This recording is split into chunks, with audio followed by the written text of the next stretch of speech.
So, ఇప్పుడు మీరన్నట్టు ఇప్పుడు ఆ జోగిని కమ్యూనిటీలోంచి మాక్సిమం ఆ దేవుడి సేవలో ఉంటారన్నారు. లేదంటే గుడి దగ్గర భిక్షాటన చేసి ఉంటా అంటున్నారు. అలా కాకుండా మీరు మీరు అంటే ఉద్యోగాలు ప్రయత్నిస్తే వస్తాయి, రావా అనేది సెకండరీ. కానీ ఎప్పుడన్నా ఏమన్నా చిన్న చిన్న ఉద్యోగాలకి ఏమన్నా ప్రయత్నించిన వాళ్ళున్నారా చేశానండి. కమ్యూనిటీలో? నేను చేశాను. చేశారా? ఏ జాబ్‌కి ట్రై చేశారు? మన ఎల్ఐటి కంపెనీ అనేది ఫస్ట్ జెర్సీగా ఉండే. హ్మ్. హ్మ్. అందులో నేను ప్యాకింగ్ ఎళ్ళాను. ఎళ్లారు. అంటే ఎప్పుడు? ఏ ఏ సంవత్సరంలో ఉన్నప్పుడు? ఏమో అంత గుర్తులేదండి. హ్మ్. అంటే మా నాన్న చనిపోయిండు ఒక 7 ఇయర్స్ అంటే 8 years back. Okay. 8, 9 years back. హ్మ్. నేను మా నాన్న చనిపోయే ముందు ఎళ్ళా. అంటే శారీలో ఉండే. హ్మ్. అప్పటికి కూడా శారీలో హ్మ్. హ్మ్. ఉన్నాను. ఎళ్ళిన మంచిగానే జాబ్ హ్మ్. చేశా. ఒక 3 మంత్స్ దాకా మంచిగానే ఉన్నా. హ్మ్.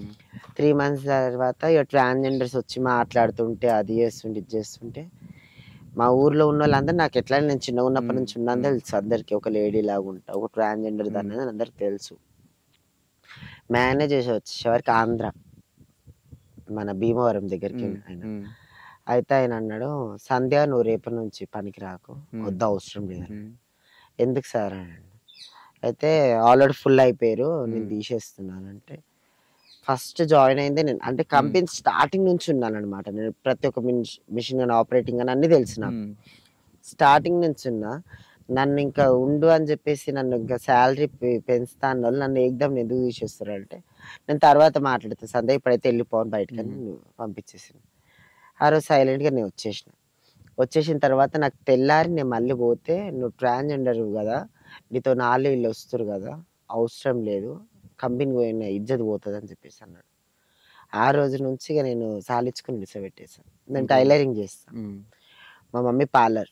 హ్మ్. బ్యూటీ పార్లర్ మా మమ్మీ. మమ్మీ నాకు హెల్ప్ జేసింది నేర్చుకోవడానికి. పార్లర్ పని మొత్తం నేర్చుకున్నా. హ్మ్.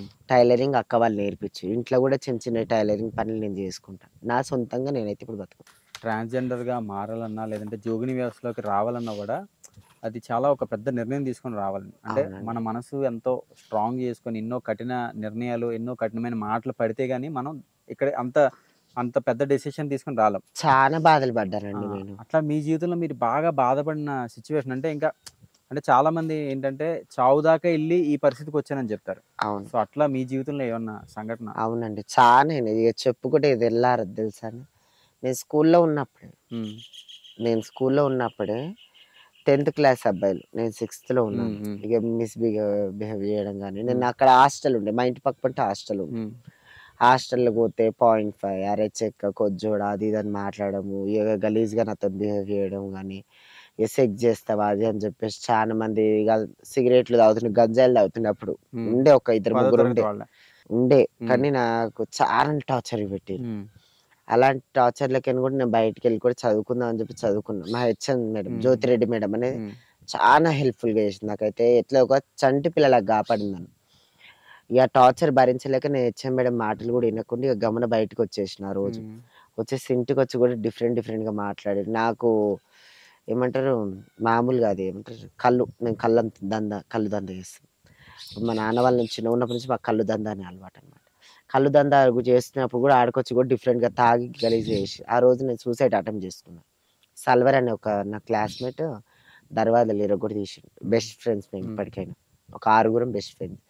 ఇప్పటికి నాకు ఏదైనా ఇగ వాళ్ళే. ఆర్ ఆ రోజు చనిపోతా అని నేను ఎళ్ళిపోతున్నప్పుడు నన్ను కాపాడిండు గదా! ఆడు కొట్టిండు నన్ను. కొట్టి "నువ్వు ఇట్లున్నావు గదా!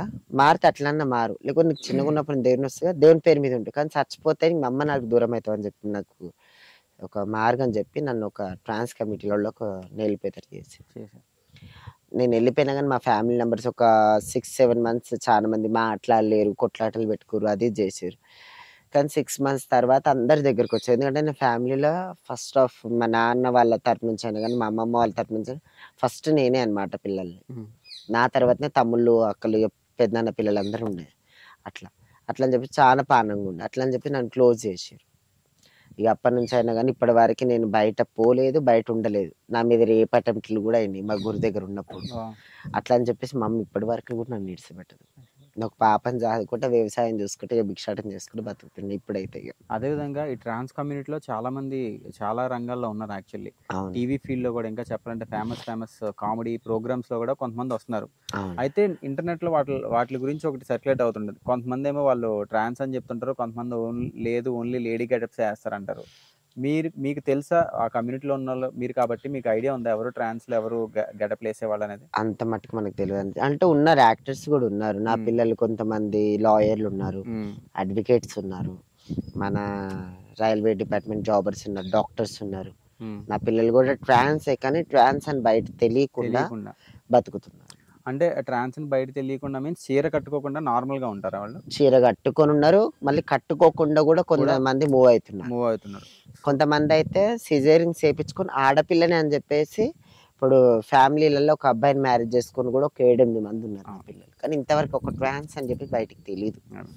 అట్లా నేను నా దగ్గరికి ఎవరు వచ్చినా సరే ఫస్ట్ ఆఫ్ ఆల్ నేను అడిగేది, నువ్వేం చేస్తావు నాన్న, నీ స్టడీ ఏంది, అది అడిగిన తర్వాత ఒక ట్రాన్స్ కమ్యూనిటీ కన్నా నువ్వు చదువుకొని బతుకని చెప్పేసి నా డబ్బులు పెట్టని నేను చదివించి నేను మంచిగా చేశాను. అంటే ఇప్పుడు మీరు ఉద్యోగం ఏది చేయట్లేదు. మీరే భిక్షాటన చేసి బ్రతుకుతాను అంటున్నారు కదా! మీకు డబ్బులు అవి ఎలా వస్తాయి? లేదా మీరు ఎవరి దగ్గరైనా ఫండింగ్ తీసుకుంటారా? లేదంటే ఫండింగ్ ఇట్లా ఏం లేదు నాన్న. హ్మ్. నేను ఆక్వేరియం షాపులలో చేపలు ఉంటాయి చూడు, హ్మ్. అవి బ్రీడింగ్ చేస్తా, హ్మ్. వ్యవసాయం చేస్తా, హ్మ్. మార్కెట్లలో కూరగాయలు అమ్ముతా, హ్మ్. మళ్ళీ భిక్షాటన అక్కడ ఇక్కడ భిక్షాటన చేస్తా, అవే డబ్బులు.